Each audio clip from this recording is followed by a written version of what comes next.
Hey there, it's Sunday night, and we are back with Watch Soup. It's been a minute, man, hasn't it been, Clayton? We've been, Feels like forever. feels like forever. Hey, life happens. We got things to do, we got families and whatnot. So sometimes it happens, and we went through a streak here where we missed a couple of episodes, but that's okay. That's okay. We're back on the horse. No Sanjay this evening. He is calling out sick. So if his spot doesn't go as well as planned, it's his fault, right? Right, Clayton? It's, Right. it's his fault. Oh, it's never his fault. Yeah, no, he's the best. Yeah. Hey, what's going on with you, man? How was your weekend?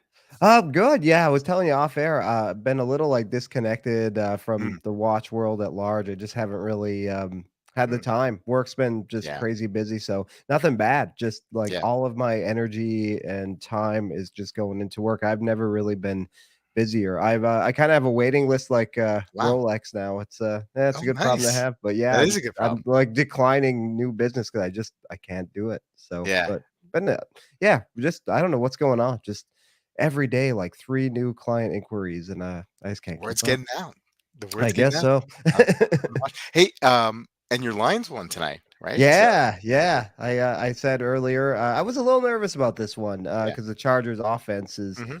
explosive, you never know, but, yeah, so I said I may not be in the best mood. I'll be there tonight, but I don't know, I might be Yeah. but no, they won, they're always stressful even when they're good, Yeah. but, Yeah. they pulled it off. That's a game the old Lions, of a couple of years ago even would never have won. They would have found a way to lose, and I feel that's what the Chargers and Herbert are. They're like the Lions with Stafford, like, put Yeah. up awesome numbers, but they'll just find ways to lose the game, and that's Yeah. kinda what the Chargers did, but, it's weird having the Lions be in a position to pull those ones out. I was pulling for your, Commanders tonight. I know, I know.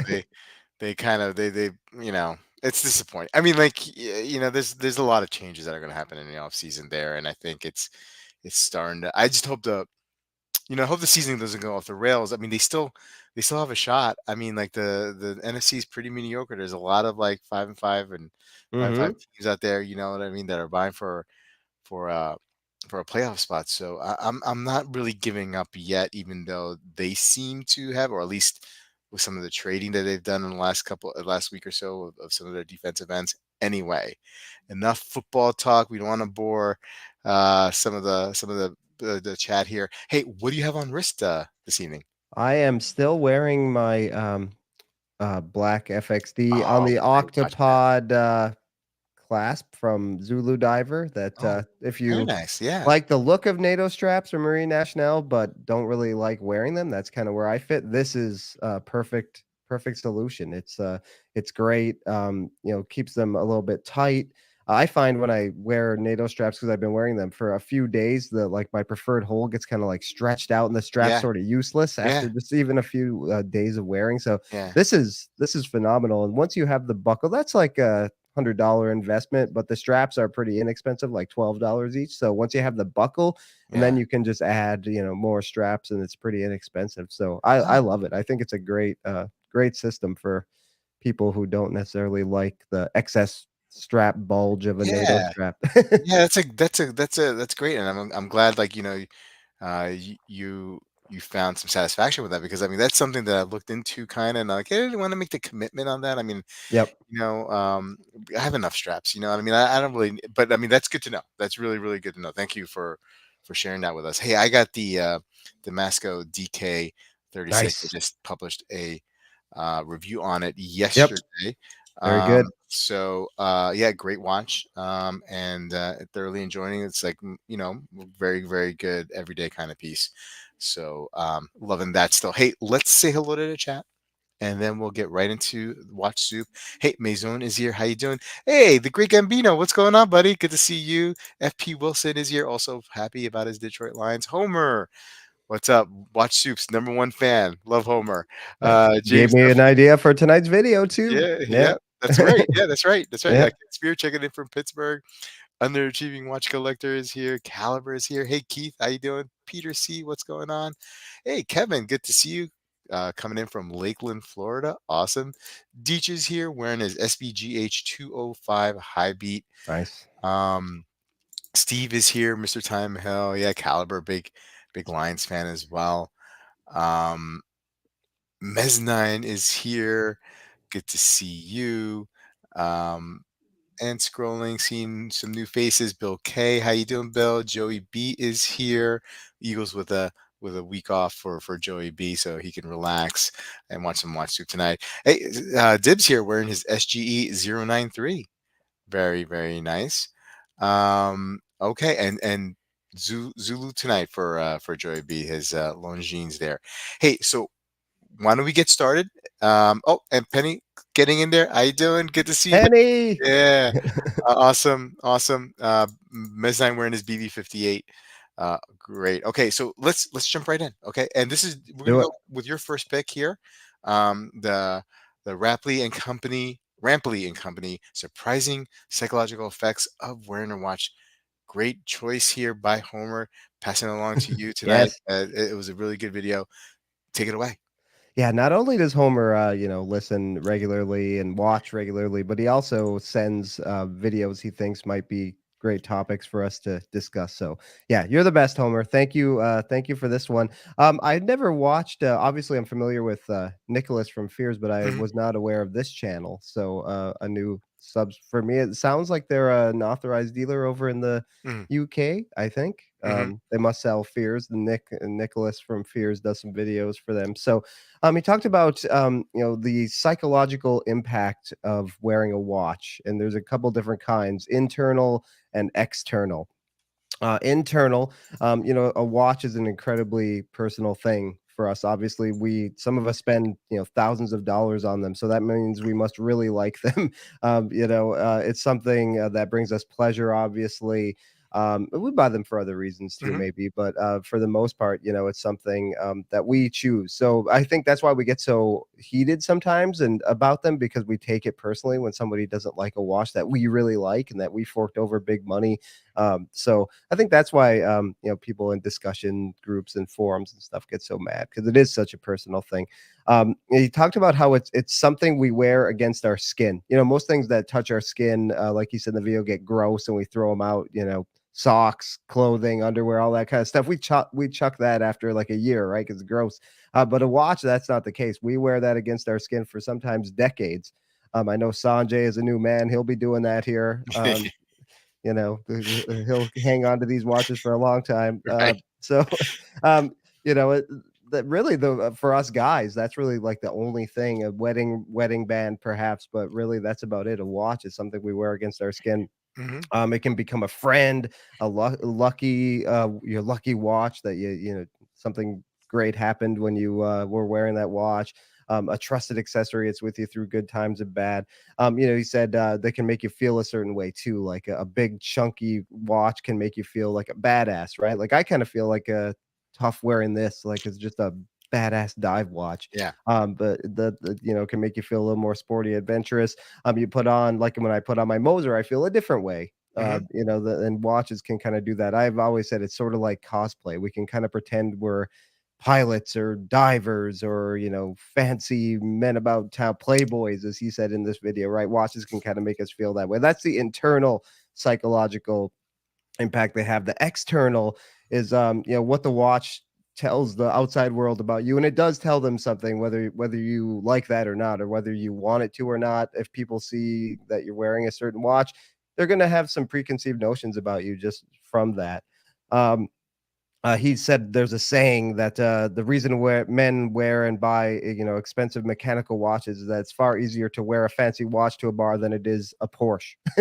So I certainly don't buy watches for that, but I guess some people do. So a watch can tell people not only who you are, but who you want to be perceived as. And then he talked about what watch should you be wearing, and this is where I don't play by these rules really, but I guess these are rules Hmm. for wearing. And he said if you want to be a bit of a maverick, you can go completely against these rules. And he talked about the tool watch, like an example of a submariner, a very job specific diving. They talked about like a sports watch, more of like a Playboy in the south of France for sporting environments. Yeah. It's not like you're gonna play sports in it, but it can handle yachting or something is Mm. what he said. And dress, can something you wear, like, doesn't even have a seconds hand, something you wear to a fancy night out or for business, something like that. He gave examples again. The Submariner is the dive watch.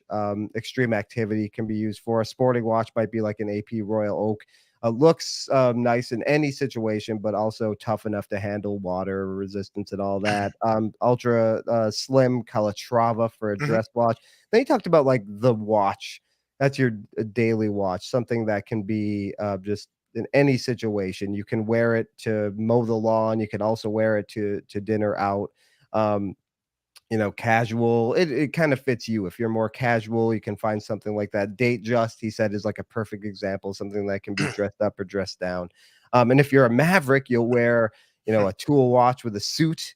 Yeah. But he said you should know the rules before you break the rules. And I just thought it was an interesting video. Thanks, Homer. I don't know how you feel about the rules thing. I've worn my Moser with my running clothes and going hiking in the woods. Like, I don't give a crap about that really. But I don't know how Yeah, you yeah, feel. I know you don't because because you've had some like bangers, man. You have some great pieces, and you'd be like, and I see your pictures on Instagram, and you're out with the dogs and stuff like that, Right. and that's totally awesome. Before I get to that, hey, I can identify with the psychological effects of wearing a watch. Yeah. Not so much with wearing like the tool watch, like, oh, I'm getting into a into a mode of like, I gotta, do something that's gonna require, me doing, manly stuff. But more so like the dress pieces, right? The dress pieces that I've had, I don't really currently own any dressy pieces, but every time I put on a dress piece, I felt like a change of Yeah. something. Like I'm Totally. wearing something very sophisticated.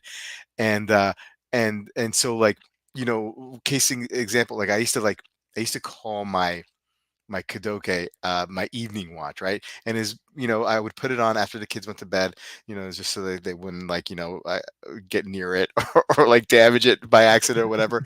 But while I was not really going anywhere that would warrant it, like I felt like, very kind of sophisticated, drinking my tea in my sweatpants as I'm watching TV, and I'm breaking the rules there, right? So going back to that one, but with that watch was great. I did have the occasion several times to wear that watch at like a wedding. I went to a wedding once with it, or like a fancy dinner.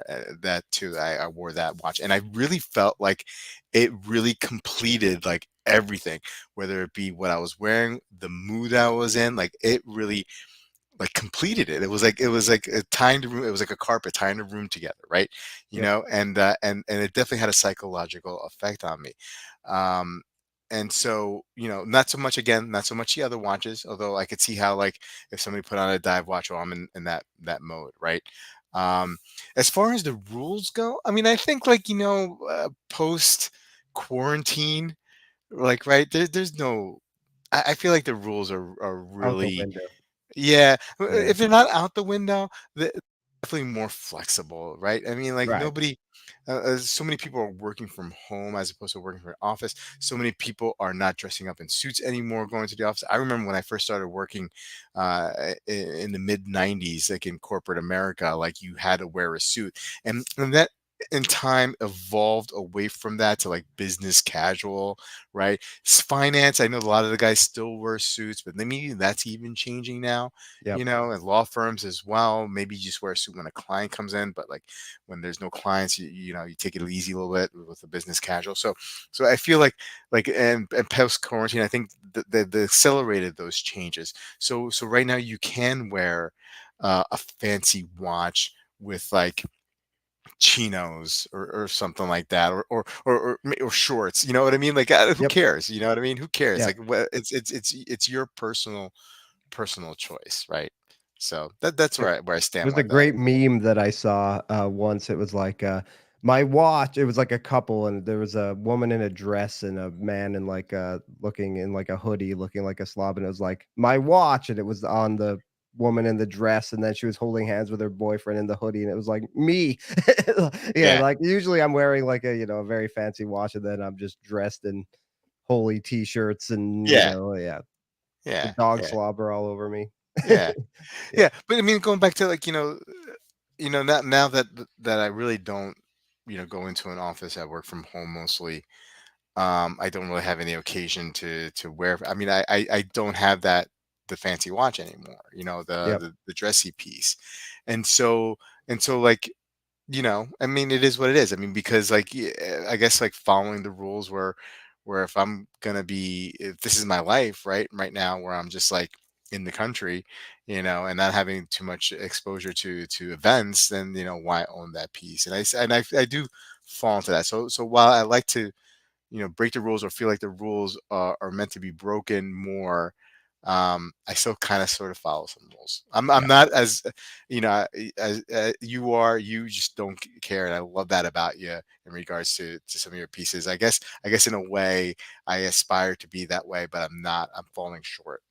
I usually am pretty irrational about, like, my, selling and stuff, but with that one, I was just like, I like it so Yeah. much that I don't really care that it's a, fancy dress Right. watch. Like, I like wearing it. It's Yeah. comfortable, it looks cool, and sometimes, like, taking it outside is, like, when you can get the best pictures Yeah. of the Yeah. For sure. dial and everything, so no, Yeah. it's like, so I have this, 1940s Gruen Curvex, that I was gifted, and I only wear that watch once a year on, New Year's Eve, 'cause I just, like, I don't know, I put it on and I feel like I bet some people in, like, the 40s and 50s, like, wore this to, like, Yeah. really great New Year's Eves, and my wife and I are sitting here binging the latest season of Cobra Kai on New Year's Eve. We're not doing anything, but I'm Yeah. living vicariously. Every single New Year's Eve. That's really the only day of the year I wear that watch. But I like to.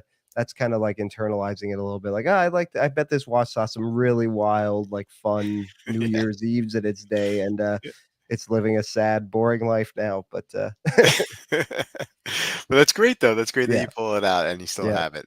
Hey, Joey B saying, "I have underwear from the Bush administration." That's Herbert Walker Bush. Okay. Homer saying, "No rules, only guidelines that are very bent." Agreed. Right. Um, Underachieving Watch Co. Rules are meant to be broken, bent or broken. Watches and the Matrix. I have pajamas from the Clinton administration I still wear, I actually. Yeah, I don't know if I have any piece of clothing. I probably do, but I just can't think of it off my head. But I got some stuff that's like at least like that's got like holes in it from like moss or whatever. Mhm. You know what I mean? And I still wear. Um, hey, Rob from Mountain Standard Time. No worries. No worries. We will proceed. Thank you. Um, Joey B, if you don't want a dress watch, you need a gotta. Aqua Terra is mine. Dress watches just aren't for me. Yeah, you All can do right. anything with that, with the Aquaterra. Totally dress it up, dress it down, Absolutely. fits. Yep. If you have a Kadoki, you are sophisticated. No need to pretend. All right. Um, hey, Rob, did I see pick up a root beer? Oh, no, other Rob. Okay, okay. I did. Okay. Kevin S. What about the evening watch for Bobby Legs? Yeah, so like right now, I don't, what I've been wearing at times for an evening watch is a watch that Joe sent in, Joe Chang, his Pacolic, right? Mm. So we almost had a deal on that one, and he felt, I think he got to some second thoughts, like I watching it on me showing it on every time I wore it. So, but that's a beautiful evening watch. I'll wear that every once in a while. I got to do a video on that one soon. Hey, Casio, Mr. Casio is here. How you doing? Deech is saying I had a Presage as a dress watch, but that did not last. I guess my SOC Sea of Clouds is that now. That's a great watch, Yeah, Deech. another one. Perfect. Yeah, I Yep. have that watch. Great watch. Yep. Um, Keith is saying you can wear pretty much any watch with a suit and no one will question. Absolutely. You It's can it's wear all Apple internal. Watches with it. Yeah. Yeah, absolutely. The psychological effect is for me, right? Well, I guess hence the psychological effect. But like I don't necessarily wear watches for other people. Like like Mike, is it Michael from the Fears? Nicholas. Nicholas, sorry, yeah, Yep. I know that. Nicholas from Fears, he was saying like, where when you're wearing a fancy watch at work and you want people like to notice that, or like I never really, I know enough now that people don't really care what I'm wearing, Yeah. right? So it's really really all for me, you know. Yeah. Um, Same. maybe some people do, maybe, and they're just like quiet about it, they don't talk about it, but um I don't really what care that people wear Apple Watches with a suit. Like, some people get really bent out of shape about that. I don't care about that either. Yeah, yeah, me neither. Watch was owned by the Great Gatsby back in the day. That's what like, I was Yeah. thinking about your watch, right? Yeah. Uh, uh, Peter C's like, I don't recommend wearing expensive watches doing manual labor, ergo a chainsaw. I bet you there's a story there, huh, Peter? Top G would be sad listening to this. Top G. Okay, not sure what I know that. Hey, Amit, what's going on? How you doing? Good to see you. Yeah, no vintage watches using power tools. That's a good rule. Johnny McJohn Face saying, I'm wearing my Speedy on the left and my Apple Watch on right now with a suit. Awesome. Very nice. Good for you. Good for you. Okay, so great suggestion, Homer. Great description, Clayton, and good discussion. And let's move on to the next topic this evening, and that is Watchfinder. My biggest watch regrets. Of course, I saw this one and I had to pick it because I got a few. Anyway, let's go over some of the watch. Now, Andrew from the Watchfinder and Tom, his buddy on these videos, they had Brett from the formerly known as Watch Gringa, um, in this podcast video where they discussed their biggest watch regrets, and I'll go over some of each one or all of their regrets, and I'll start with Britt, and Britt, like her first regret was passing up the opportunity to buy a Longa when she was in Germany. She had passed that up. She also passed up several times a Rolex Explorer, and one of her other regrets was selling a Nomos. I think it was the Tangenti, to help to buy a camera so she can start up her YouTube channel and get that off the road, off on board, and whatnot. So, and then you had Andrew, and Andrew, the host, he had a interesting one. He over overcorrected the date on Oh, the yeah. perpetual calendar, the IWC Big Pilot perpetual calendar. And so with the IWC perpetual calendar, it's like all in the it's all in the crown, right? So as opposed to like like little dimples here on the other watches that you can do that, and maybe it's an easier reset, but not so much with the IWC. And he went over a day, not realizing that he could have just put the watch down for a few days and wait to the power reserve to go Yeah. out and then to get catch up, but he had to send it in, so he was very very embarrassed about that. And apparently IWC gives everybody a freebie to send it in to reset it, because it's a really it's something. um Yeah, and he's a watch guy. and Imagine, like, just a normal person who's like, oh yeah, "What?" yeah, absolutely, like, yeah, I mean, Yeah. like a person who doesn't know anything about watches, right? And just picks this up because they love it, they can afford it, and they want to go with it. And imagine them trying to set it. Well, first of all, I bet you they don't even set it. They bring it into the Yeah. dealer to set it. Right. Um, but uh, but yeah, so I mean that could be kind of like nerve wracking, right? And when you're setting and you want to be careful, and you just got too excited and overwhelmed it, and went a day over, not realizing that you could just set it down for a few days and then catch up to it. But anyway, that's good to know. If you have one of those, they just put it down, and let the power run out for a few days, and then go back to it. Um, Another one was, since he works at Watchfinder and does a lot of videos, and he's a fan of Christopher Ward. He did a video on the Belcanto when that got released, and he was, he's a big fan of MB&F and Di Bethune and all these other, watches that maybe don't look like your typical timepieces. So he was immediately attracted to the Belcanto, and and he did, after the video, he forgot to order one. He forgot to order. He wanted one. He forgot to order one, right? And so they all sold out. And so that was a regret. And he says he's done this before. You know what I mean? He just forgets to order watches, and then watches they sell out. And now I think, I don't know, not sure what the pricing on that original blue one is at the moment, but I know when they came out, a lot of people were reselling them, and they were asking for a premium. And the final one for him was that early on, his father had this Tag Heuer that he always wore, and at the time, Andrew, was younger, and he thought, like, like, okay, there's watches, and then there's like watches, right? Like high end watches, and he thought, Tag Heuer was one of them. So he went to this local auction that had one for sale, and it sold, and he missed out on it. And so he ended up, like, I guess, like, angry. And he didn't use those words, but like angry, buying, or bidding on a watch, and it was around 300 400 pounds, he said. And it was nothing. It wasn't the watch. It was, he overpaid dramatically for it. And later, when he did some research about the watch and realized that he overpaid for it, and then started doing research on this auction, he realized it was a scheme. So they would have like one banger in there, right? And all crap watches. And then after that banger was sold and everybody missed out, they would want to leave with something, right? And so they would bring out all these other watches, and people would end up like overpaying for some of these watches that weren't, the quality wasn't there. And then moving on to Tom. Yeah, Tom, and his first one, was, he had impulse bought a Seiko from Amazon, and basically lumping up like impulse buying in general as a regret. And Yep. he did that a lot, especially when he first started buying watches. And he was talking about this Kahuna watch, that one of the first watches that he bought, that just looked like something from like Point Break, right? That movie Point Break, the surfing, like a surfing movie, like that kind of stuff.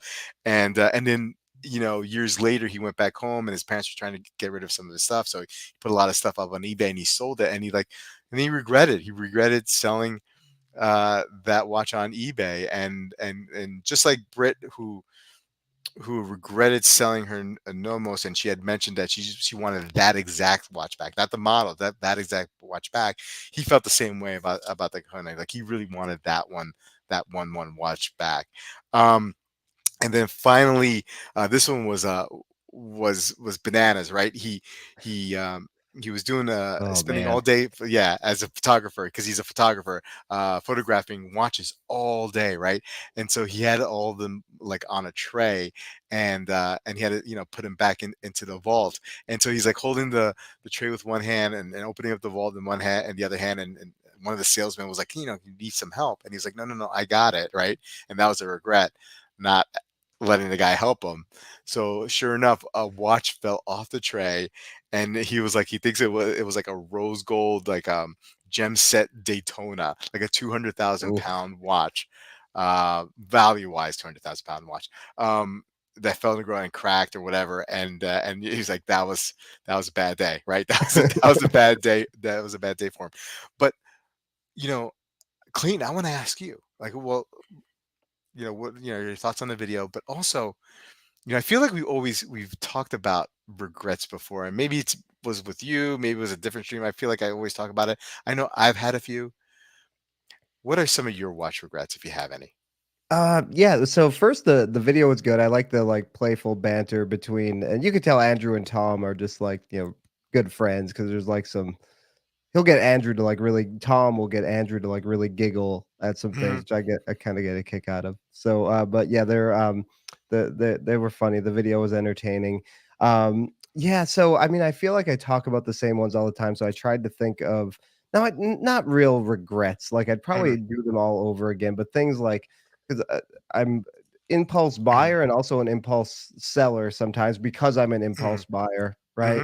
Hmm. Hmm. So, you need to sell things to, come up with the money you just spent, on a whim on a watch. So, one watch I wish I didn't, sell, I just wasn't ready to own it. I had, the first Seiko Po, like, the very first year run of production from 1969.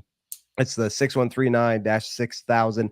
It's the one that still had waterproof on the dial. That first year only had proof, and then they changed to resist. That was, I bought from Mimo.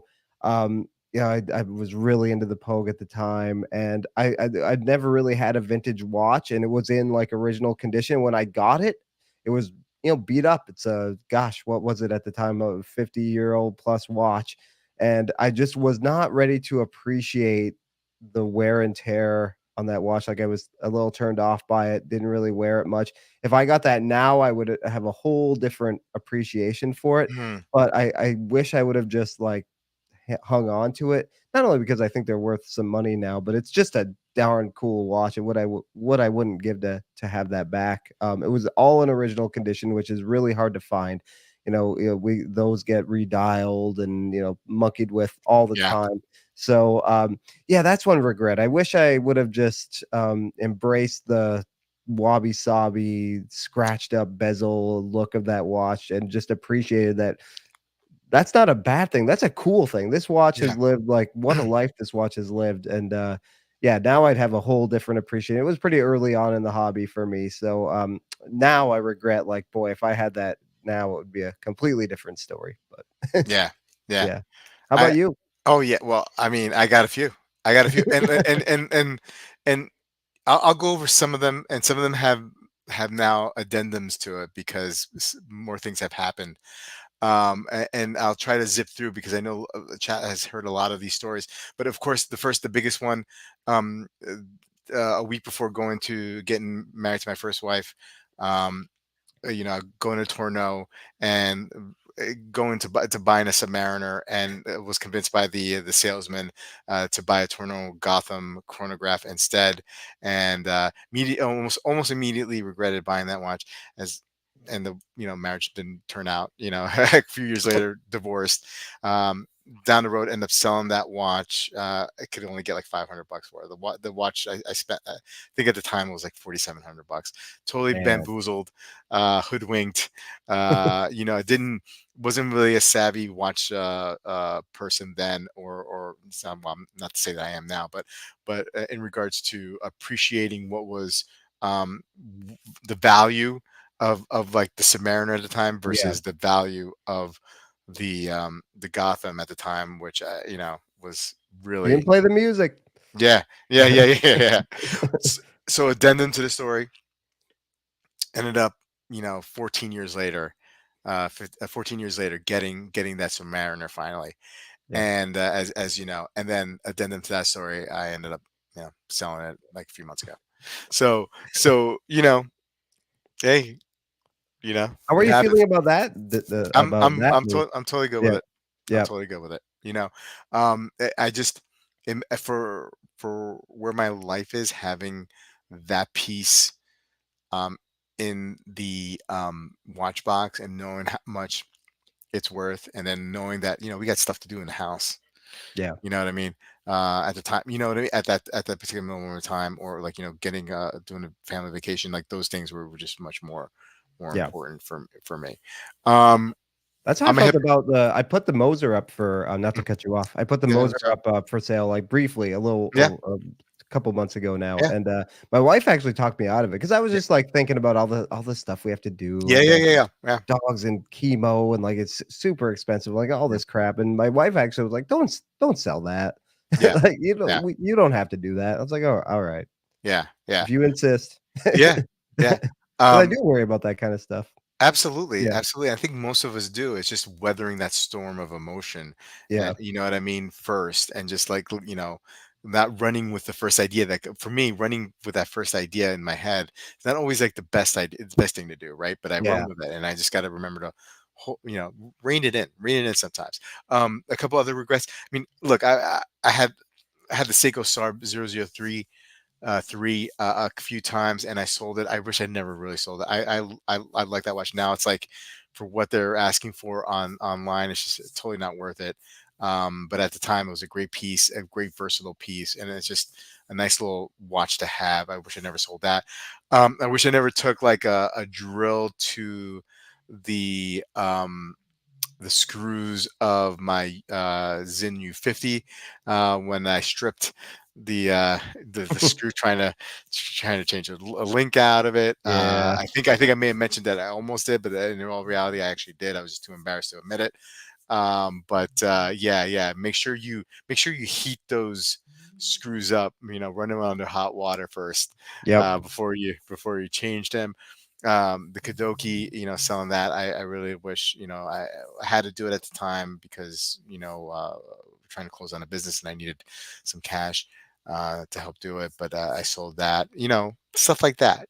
So I have a lot of regrets. Yeah, But I have some of those. Buying, well, I know you and I watched your stream with Almond the other night. It was great. And I hate to beg on Oris, but yeah, buying regret would be buying an Oris Aquas. I knew I didn't like it, but then the mm, Dat Walk came out. I thought it was like kind of a neat. yeah, But I'm just like fundamentally against the integrated bracelet dive watch. I knew this.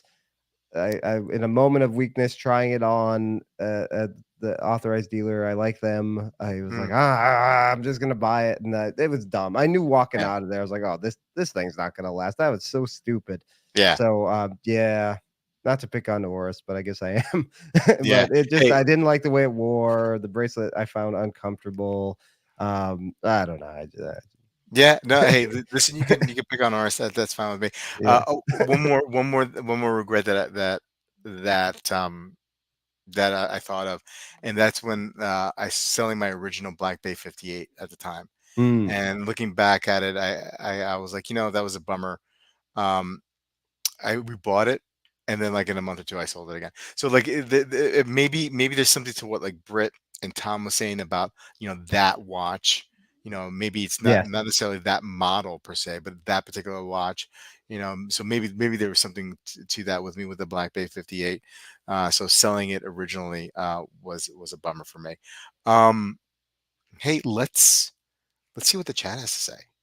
Um, Hey, Wayben's here. Good to see you, Wayben. Justin is showing up here. Thanks, Wayben. How you doing, Justin? Homer is saying, I regretted leaving my Grand Seiko on my nightstand as I went to wash up, returned, and my golden retriever using it as a chew toy. Oh Oh. no, the watch is fine, but the strap is okay. Phew. All right, the strap you can always, replace, Sure, right? Homer, blame it on the dog. Yeah, yeah, yeah, yeah. Dog ate my homework. Um, Let's see. Kevin S. I regretted selling my VH copy of Point Break. All right. Point Break's a great movie. Great Oh, movie, I have man. VHS regrets actually. We had like flooding at our old house, and I had a pretty like extensive VHS Yeah. collection, but my wife like forbade them for being in the so she's like in the basement. They're all like on the floor. They weren't up on anything, Yeah. and water got to all of them, and yeah. Yeah. Oh, jeez. Absolute peak Patrick Swayze cinema. That and Oh Tu yeah, Wong Fu. I, Remember that I'm a movie? Roadhouse fan first and Yeah, foremost, yeah, but yeah, yeah. yeah. Roadhouse great movie. Yeah, Kevin S. The Gotham Story again, man. Come on, man. Come on. Love My Pogue. Bobby Legs got to see it. Yeah, yeah. I got to Mm, see Rob's Pogue. That was a beautiful yeah, watch, man. He got a great example of it. cool. Um, That's awesome. Almond wishes he kept his toxic UN. Yeah, okay. Um, that man and is the North American president of Torno now, right? Yeah, absolutely. Promoted Uh, on the spot as you walked out the door. yeah, yep. James saying, does the return to German watches count as a regret for the first time you did that? No, no. I mean, like, look, I had to go through the process. I mean, I don't regret getting into and out of German watches. I'm back in. I love German watches, so I'm really happy You now. just did some traveling to some other countries. Yeah, Yeah. yeah, absolutely. Uh, that dude probably sold yeah. So I don't know if you saw this. So there's a collector's conversation for Watchbox. I haven't seen the video, but people have told me about it. I got to watch the video tomorrow. But somebody, the collector, bought a Was it Gotham. yesterday's? It came out like a day or two ago. Yeah, yeah, Okay, yeah, yeah. yeah.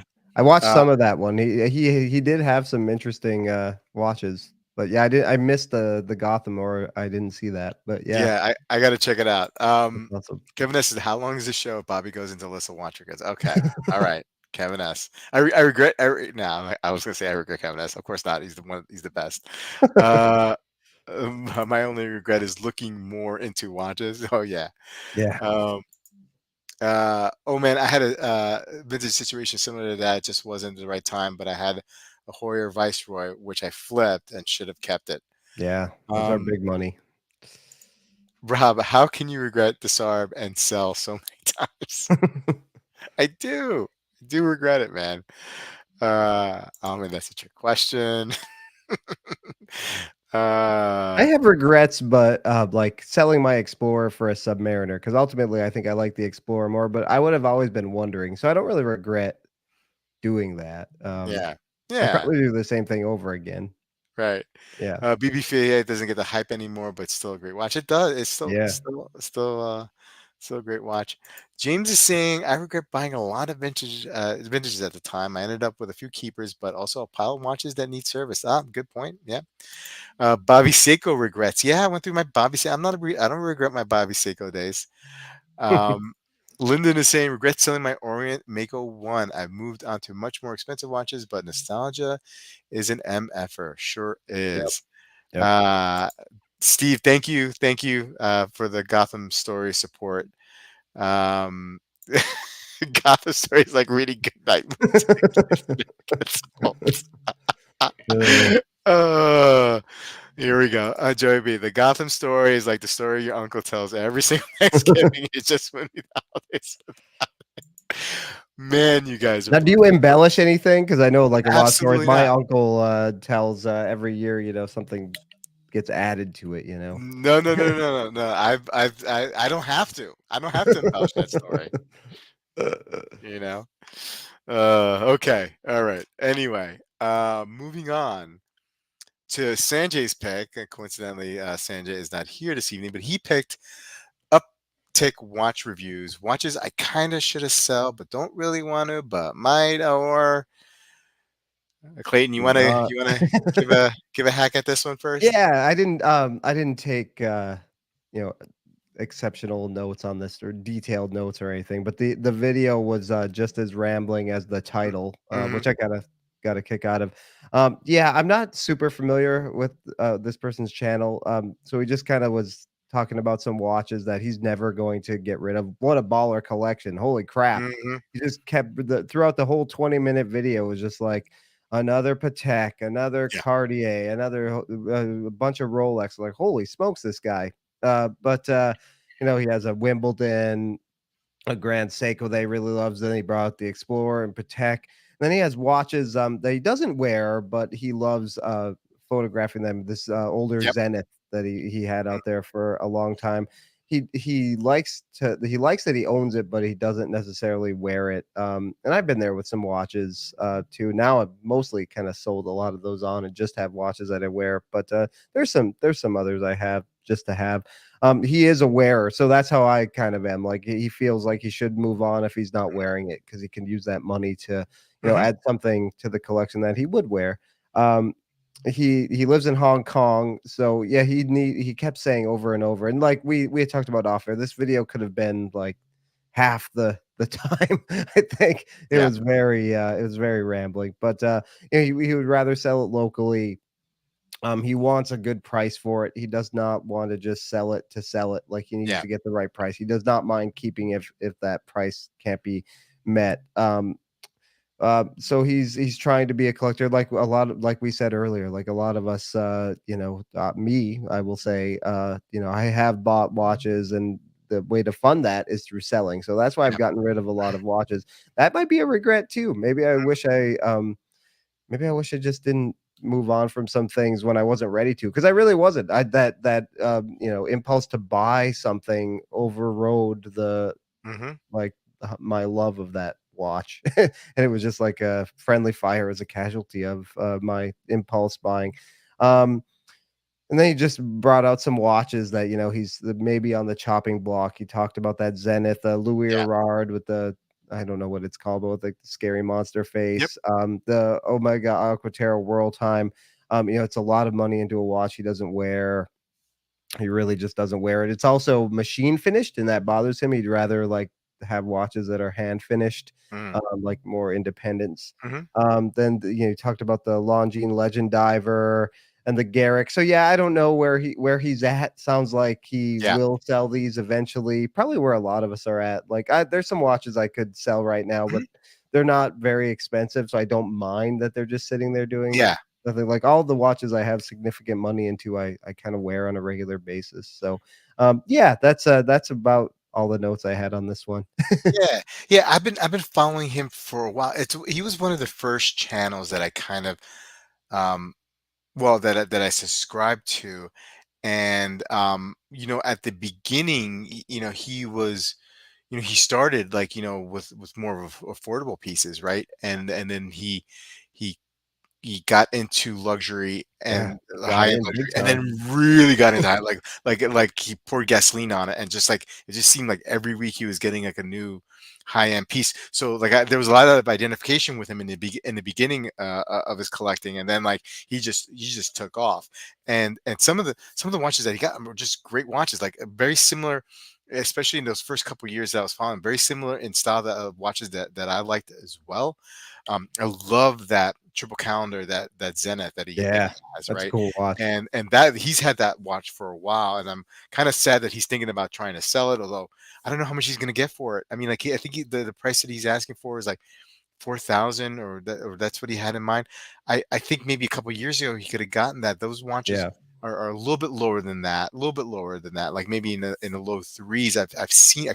I'm pretty sure I've seen this, especially the white dial. Maybe the black dial is more um desired. I'm not sure, but anyway, great watch. I love that Louis Aurore watch, but that doesn't really. I mean, I like. I think he thinks of himself as kind of being eccentric, but I don't see how that follows or matches the rest of his collection, because he right. does have like a lot of classical pieces like the Patex, and then he has some of the independents that he likes in the high finishing and whatnot.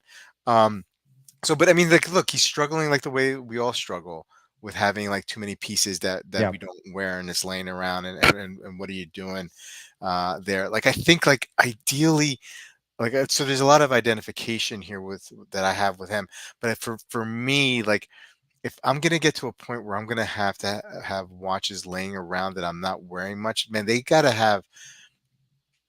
I gotta be careful what I'm saying, because I'm very hypocritical too. I'm aware of myself. I'm aware of who's talking here. I'm aware. we all are. Yeah, we all are. Yeah, So like if they're gonna be watches that I'm not gonna wear often, they either have to have like a sentimental value, or they're collectible. yeah, That they're significant in some sense. Doesn't have to be really super expensive, or it could be in any range, but like they have to be significant to the overall overall of that model, or brand. And I'm not even sure, how to even go about that, or where I would go about that. But that's ideally how, like, I think I would have a collection overflow, how I would treat that and see that. yeah, So if I'm not wearing the watches, you know, um, I get anxious, but they better have some other intrinsic value to it for me to keep it, yeah, kind of like baseball cards. You know what I mean? Like, some, important dates, rookie cards, that kind of stuff. Um, so I identify with the struggle. I just, I think he's got to be a little risky. I know he wants to sell locally in Hong Kong, but he may have to, like, I don't know what the watch market is there. I think it's pretty nutty over there, but like the kind of stuff that he's looking to sell may not be a favor there. yeah. He's Sometimes gonna you have have to to open it. use the internet for that. Yeah, yeah. Yeah, He's gonna have to be willing to ship it out. You know what I yeah. mean? To get what he wants, I think. I Uh, identified with a lot of what he was saying too. Like case in point, I've been wearing this watch, this FXD, for about 6 weeks straight. mhm. None of my other, expensive watches, they've all been sitting in the box since I bought this. It's gonna be Yeah. 6 weeks this coming week. It's just so comfortable. It's so comfortable, in fact, I got rid of the SJE 093 because I was like, "I'm not gonna wear it. I'm gonna Mm, choose this every single time." yeah. So and, like, do I really need 2 similarly priced dive watches? So I'm not gonna no, so I sold it. I'm pretty heartless when it comes to selling sometimes. Like, I like the SJE, I will defend it against the expensive Seiko haters. ID guy came around. Mm, That was an interesting video released this week. mm, I was hoping Sanjay was going to pick that way. He talked about it last night on his stream a little bit, but yeah. yeah, that's kind of where I am right now. Like this watch, I think maybe my Grail is just like a very comfortable watch because like it's kind of I don't even look I haven't even looked at watches since I've been wearing this, so I'm like, oh. interesting. I don't know how long this will last. Probably Yeah, not forever, but right. I'm gonna ride the wave and just keep Honeymooning. wearing it and see how long I can go with wearing the same watch. This is the longest I've ever gone wearing the same watch. Ah, Almost 50 days. Like that's crazy. that's awesome, Yeah, man. That's yeah. awesome. This is so James, good. yeah, and it looks good too. James saying, I regret mentioning how I'm really into watches to the woman I was dating. It was as if I told her I collect action figures, which I also do. Uptick has good taste. Yeah, well, I really like his. Yeah, beautiful Zenith for sure. Amen. Yeah, Absolutely. His those collection watches is. he has were like, Hmm. whoa. Yeah, yeah. I wonder. I'm saying I wonder why more people don't buy that Zenith model. Yeah, I mean, our buddy Marcus had that. I think the white dial version of that watch. I'm not sure if he still has it or not. But you know, I think maybe. Yeah, and the guy Uptick. I'm just gonna call him Uptick. I forget his name. I can't remember his name either. He had mentioned, and I think he's got a good point. You know that was like a late '90s model, and so maybe it's dated a little bit. Maybe people just don't like that look. I think it's classic looking. I think I that think it looks nice. yeah, I think that you can, that's fine now. It's contemporary now, in a sense that I mean, like, I think that's very good looking. It's very different than a lot of the El Primeros you see now. Yeah, You know what I mean? So I almost like that one more than a lot of the ones I do I think now. I do too. I think like if I'm Yeah, gonna buy an El Primero again, I mean, there's a couple models that I like, and that would be one of them. hit Sure, him why up, not? hit Yeah, him up. yeah. Man, it's just a little price is a little too high. Yeah, Too it's a high. little much. Um. He Okay. strikes Yeah. me as a guy who, like, we see some people, like, they price they're not really into selling, so they price Mm. things just a little, like, Sure, higher than the just to market catch suggests, somebody in because case. I just don't think they really wanna sell it, Yeah, like yeah, yeah. and if somebody, like, agrees to that price, they're like, "Okay, well, I mean, I might as well," you know what I mean? Yeah. So, yeah, yeah, um, yeah, he's got some good watches, man. I mean, if you guys have not seen his channel before, check out some of his state of the collections. That's a Yeah, I'll good way catch to up on his. I have not watched. yeah, that's a Maybe good way to Sanjay talked jump about in. it once before, but yeah, I will. That's a good way to jump into his channel is watching his state of collections because, he's got some really cool pieces for sure. Well, hey, look, I mean, I think the comments have dried up a little bit here, and that's okay. Might call this one an early night. Hey, what do you got Sounds good to going on? me. What do you got going on? I've got Yeah, nothing going on, no podcasts. I have ideas, I just, like I said, I've just been, work's been crazy busy, so, putting all my energy into that, so, hopefully around the holidays, it'll probably, slow down a little bit, and I'll record something, but as of right now, just, nothing. Just yeah, this with you. yeah. No, hey, and it's great. Hey, listen, guys, on the chat, if you're not subscribed to Clayton's Watchdog podcast, the link is in the description below, and so is Thank you. Sanjay's channel. So please subscribe that. I got a couple videos coming up in the next couple weeks, so I'm getting more back into videos and not just doing Good the to live stream. see. I like Yeah, seeing yeah, that. just trying to get back into the swings of doing that. I like doing the reviews. I'm getting reinvigorated with it, with doing that with the channel. Not just doing the streams, but doing some reviews. Anyway, guys, thank you so much for coming in tonight and chatting it up. And we'll see you next week with another episode of Watch Soup. Take Yes. care. All right. Good night. Have a Good good night. week.